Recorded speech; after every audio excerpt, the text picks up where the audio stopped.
Welcome. This story is not just about a crime.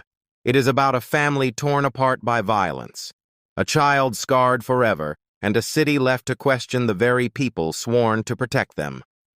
It begins on a quiet night in Aurora, Colorado, a night that should have ended in peace but instead ended in death. A father dead in front of his little boy, his last moments filled with fear, confusion, and unanswered questions. And this case is one that will leave you angry, heartbroken, and unable to look away, because what happened on that night is not an accident. It is not a mistake. It is a tragedy that exposes the darkest side of law enforcement and the silence that often follows when justice is denied. So, before we dive in, make sure you subscribe to this channel, because stories like this need to be told. Stories like this need to be heard, and together, we must make sure the victims are never forgotten. Now, let's go back to the very beginning. It was late evening. A father and his young son were returning home from a simple trip. Nothing extraordinary about the night. The streets were quiet. The world was moving as usual, but in the blink of an eye, their lives would change forever. The man was unarmed. He was not a threat. He was not violent. He was not breaking the law. He was simply living his life. But in America, sometimes being in the wrong place at the wrong time can mean death, especially when those who carry badges see shadows instead of people, threats instead of fathers, danger instead of love. That night, Aurora Police approached, and what happened next was nothing short of devastating. According to witnesses, the man was with his child. They were together in their car, and when police moved in, the child became terrified. The father tried to protect him, but officers shouted commands in rapid succession, voices overlapping, lights flashing, chaos erupting from nowhere. In those critical moments, there was no time for calm, no time for peace, no time for explanations. Within seconds, shots rang out, and the man collapsed in front of his son, his body falling lifeless to the ground, his child screaming, his world breaking the silence of the night, pierced forever. And as the boy's cries filled the air, the officers did not rush to comfort him. They did not rush to save his father. Instead, they moved with suspicion, guns still raised as if the man bleeding on the ground was still a threat. The child, frozen, unable to comprehend what had just happened, would forever remember the image of his father dying in the street under flashing lights, the same lights that are supposed to mean protection, safety, and law. This was not safety. This was not justice. This was terror unleashed in the most intimate of moments between a father and a son.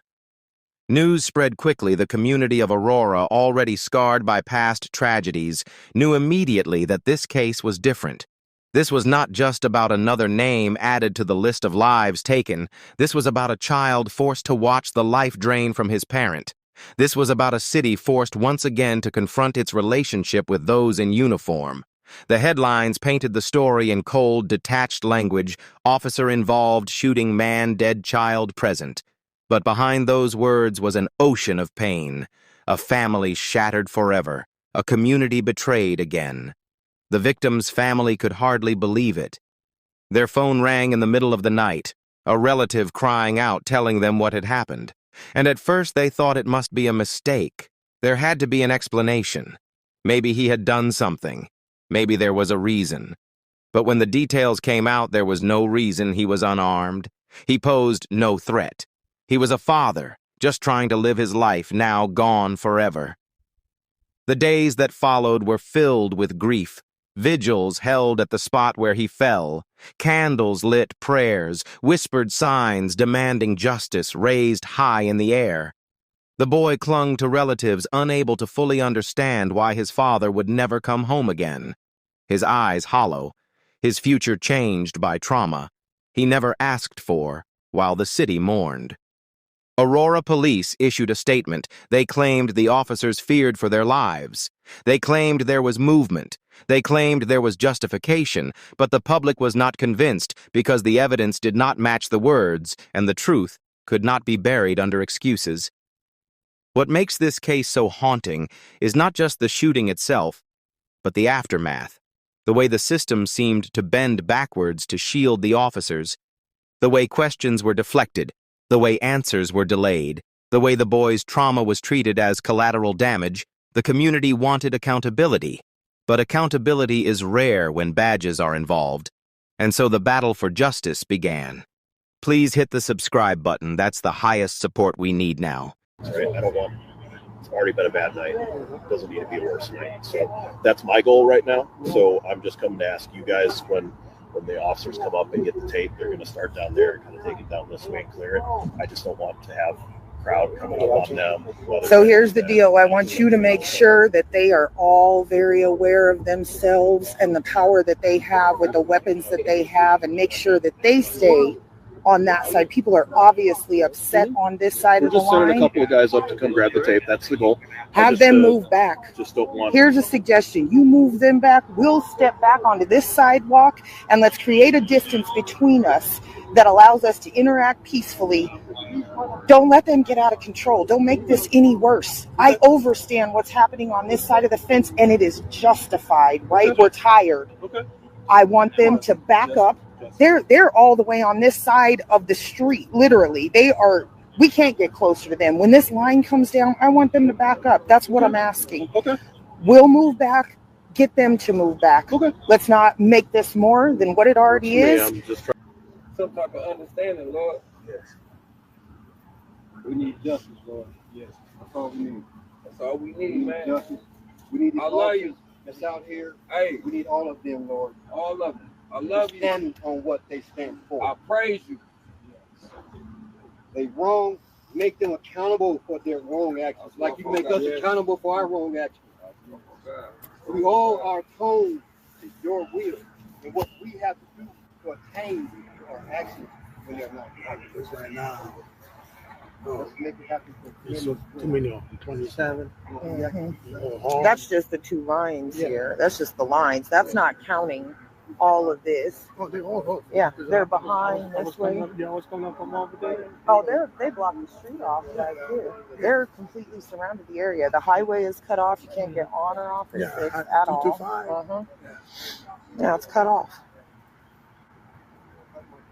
This is a shame. They should be ashamed of themselves.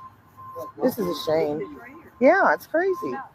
Yeah, her and this dude on the end, they were both smiling and laughing. I'm like, I don't even comprehend But how inhuman. Tomorrow's gonna be a different game, though, because we're gonna have the cavalry. We're gonna have a lot of people. We're gonna come up with strategy. Why not? They got it. Tomorrow's gonna be a chance.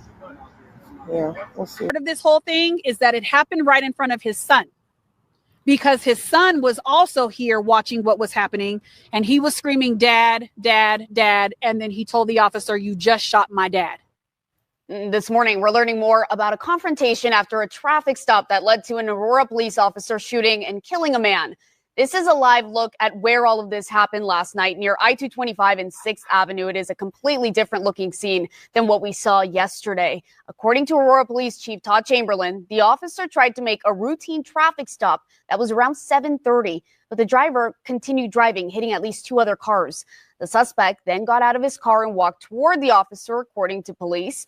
Chamberlain says the suspect also appeared to be walking towards a handgun that was at the scene and was walking toward the officer in a, quote, aggressive posture. You can see some of the remnants left behind from that scene last night right there on your screen. Now, Denver 7 spoke with a witness who was driving by at the time. She's also been a harsh critic of Aurora leadership over the past year or so. She says the officer and the suspect had some kind of exchange before shots were fired. The man got out of the car and he started walking away from the officer. The officer pursued him, and then those two started to engage, probably for about a minute and a half, maybe 2 minutes. And then at some point, the officer that had the gun drawn was now facing this way, and the man was facing this way. And then moments later, he shot that man at least 3 times. I heard at least 3 gunshots fired. And this is some of the video from last night's scene. Specific details about the exchange between the officer and the suspect before the shooting, those are still unknown. It's still not clear where that handgun that police say was on scene came from. Denver 7 did hear from the Aurora Police Chief overnight, who said there's still a lot to investigate. The one thing I want to say I think is also really important on this shooting right now tonight is that we have the officer's body-worn video. We also have flock systems or cameras from our mesh system that captured the entire event. We also have closed circuit televisions from both the restaurant across the street and I believe also from the gas station. Now, the officer who shot and killed that suspect has been placed on administrative leave. Of course, we will continue to bring you any updates here on air and on our website, denver7.com, as we learn. Right around 7:30, one of our officers working a driving under the influence or a DUI saturation task force for the Labor Day weekend observed a vehicle that you see behind me, and there was some type of traffic violation that occurred. Our officers got behind that vehicle, activated their emergency equipment, lights and sirens, and immediately it looks like the driver of the vehicle that he was following actually rear-ended another vehicle that was in front of him. That caused his vehicle to go across the median that you see behind me, at which time he struck another vehicle.